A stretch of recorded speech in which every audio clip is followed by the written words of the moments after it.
காலையில் எழுந்திரிச்சு லேட் ஆகிடுச்சு. எழுந்திரிச்சதும் கோழி கூண்டையெல்லாம் நீக்கி போட்டு அவங்க கூண்டையெல்லாம் கூட்டி அள்ளி குப்பையெல்லாம் அக்கட்டை போட்டு அவங்களுக்கு தீவனமெல்லாம் போட ஆரம்பிச்சிட்டேங்க. அவங்களுக்கு அரிசி போட்டால் பிடிக்கல. காலையில் எழுந்திரிச்சதும் வெங்காயம்லாம் சின்ன வெங்காயத்தை கொஞ்சம் அரிஞ்சு போடலான்னு சொல்லி உட்காந்தா என்னை எங்கே விட்றாங்க, கையெல்லாம் கொத்தி மடியில் ஏறி உட்காந்துட்டு ஒரே ஆட்டம் தான் போங்க இவங்களையும் அப்படின்னு சொல்லி போட்டு உடனே என் பையனை வர சொல்லி அவனோட சேவலுக்கு நீ அறுத்து போடுற எல்லாத்துக்கும் ஆளுக்கு கொஞ்சம் கொஞ்சம் கொடுத்துட்டுங்க.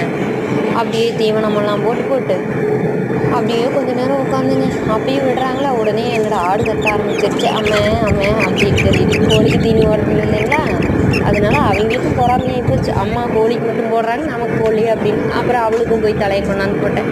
உடனே நாய் உழைக்க ஆரம்பிச்சிருச்சுங்க. ஆட்டுக்குட்டிக்கு தீனி ஓடுறீங்க, எனக்கு சோறு ஓடலையா அப்படின்னு சொல்லி